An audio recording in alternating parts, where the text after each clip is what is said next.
country. Let me now go across to our special panel that's joining us tonight here on Brass Tacks. Nalin Kohli is BJP National Spokesperson. Supriya Shrine, Congress National Spokesperson, also in charge of Congress's social media. Rasheed Kidwai, author and journalist. Abhijit Majumdar is consulting editor with First Post. Let me start with Nalin Kohli.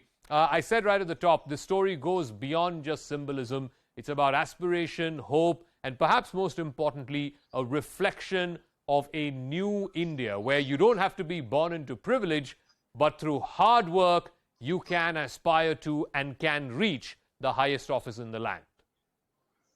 I think, Zaka, that's a fair assessment and comment that you made. It's also a comment on the politics of entitlement. In terms of, I am so-and-so, I'm born into a certain family, so I shall certainly have the right to do so-and-so. That is over. This is New India, where anyone and everyone can aspire on the basis of their achievements, make it to the highest post in the land. Droupadi Murmu ji is an inspiring story of someone who was born not in a privileged family. She is the first Adivasi or tribal president of India. That she's a lady makes it doubly important. She worked from the grassroots as a councillor to an MLA to a minister in Odisha, discharged her responsibilities in a manner that earned her laurels. Finally, she was governor of Jharkhand, and today she's the president of India. It's a day of celebration. Of course, the opposition chose not to support her, but that is a democracy. It's their right. I think now that we have the president, we should move on beyond the comments that were rather regrettable during the campaign, which in a sense should not have taken place when we are talking of the first citizen of the country. However, be that as it may, it's a day of celebration for all Indians, irrespective of their political leanings, irrespective of their political ideologies, irrespective of where they are from. We should celebrate and look at it as India in its 75th year, what Prime Minister Modi proposed and the BJP and NDA put forth for everyone has been achieved, and we have an historic moment. History has been made. Okay.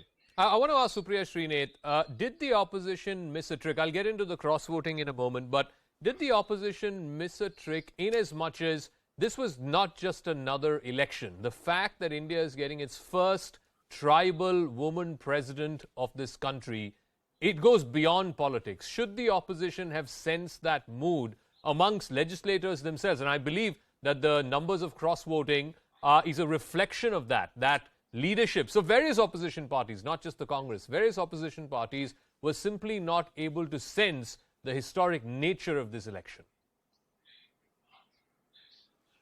So first up, like my leader has, I would like to congratulate our President-elect, Srimati Droupadi Murmu ji. And it is indeed a big day for India in its 75th year of independence that we will have a first tribal woman president. But I'm presuming that she's going to be a lot more than just that one identity. And the reason why I say so is because symbolism in politics takes you this far and no further.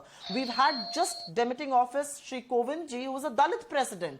Are Dalits any better off in India than they were 5 years back, especially in states ruled by the BJP? The atrocities and the crimes against Dalits have actually gone up in India in the last 8 years. So I'm just saying politics of symbolism is important. It must be good, but I don't think it serves a purpose beyond a point. As far as the opposition missing an opportunity is concerned, I think, Zaka, I'm going to be very candid here. I think this was not a fight between Srimati Droupadi Murmu ji, who comes from a certain background, or Yashwant Sinha ji, who comes from another. I do think this was a fight between two ideologies, two very opposing ideologies, two ideologies that have a very different idea of the country that we live in. There is one ideology that stands for some things, and we are diametrically opposite to that. We believe that this country should be united. We believe this country should talk about the poor first. We believe that this country should talk about the rights of the poor first. I mean, Droupadi Murmu ji is going to be my president as well. And on your show and your platform, I do want to make a clarion call to her. And I want to say, Madam President, please ensure that what the government is trying to do with the lives and livelihood of tribals in the name of amending the Forest Act of 2006 does not go through. You owe it to your tribals, brothers and sisters, because you know their plight better perhaps than most other people will. I do want to implore my president and say, when a tribal woman is burnt in Madhya Pradesh, the government cannot look the other way. Because if we are talking and celebrating her tribal origins, we need to talk more about fair enough. other things than We'll just get into the symbolism. legislative agenda. I'm sure we have another 5 years for that. But I want to ask you, you said, you know, symbolism can only get you thus far. But Supriya, in politics, doesn't symbolism play a huge role? And in fact, many would say that all politics has some amount of symbolism in it. When K.R. Narayanan became the first Dalit president of India, it was symbolic, but it was important, wasn't it? When UPA was in power and you chose Pratibha Patil as the first woman president of India, it was symbolic, but it was important. It was also historic, wasn't it? So I was candid enough to not deny it. I said I'm going to be candid and I will say symbolism is important. But symbolism takes you thus far and no further. And the reason why I say this is because these symbolic gestures are good. They perhaps even need to be done.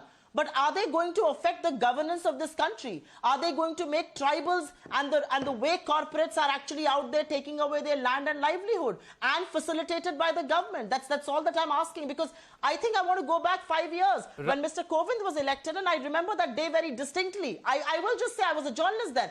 We thought it was a great thing that had happened. But look at the atrocities against Dalit people today. Look at how they are denied simple, basic ease of living. Let me go to Rasheed. That's what the symbolism is all about. For me, the thing that stood out is earlier in the day today, when the results were coming out, we went to our colleague who is reporting from Mayurbhanj, which is the native district of Droupadi Murmu, and she spoke with a young schoolgirl, a tribal schoolgirl, must be about 12 or 15 years of age. And she said something very stark.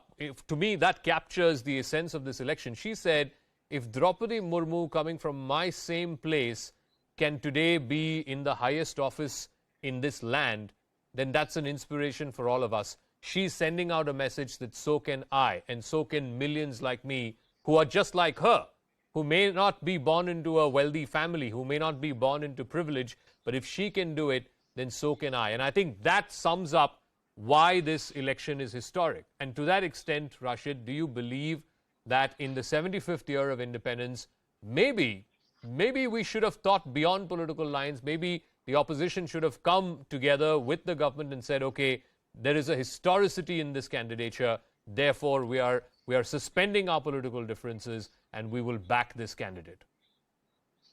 Zaka, first of all, I mean, we all should congratulate her, and it's indeed a historical day. But I'm not too sure about this thing that opposition giving a walkover, because in democracy is all about numbers. There is no concept of consensus in democracy. It's a misnomer. See, we have had 16 presidential elections, and barring one in Neelam Sanjeeva Reddy's case, every time there was a contest. I am, as a citizen, I'm little, I was disappointed when, independents were debarred from contesting. I mean, now only people who can get, 50 proposals and seconders, etc., only they can contest. But that's to weed out the, non-serious players in the presidential election. But this is not a big, and there so many people have come from, modest background. You look at Gyani Jal Singh, who was a carpenter, of course, K.R. Narayanan, you had mentioned. So there's several people have come, and they have made APJ Kalam also, one can name in that category. And they have done very well for the country, for society, for nation. And I'm sure President Murmu would take it to another level. No, so if you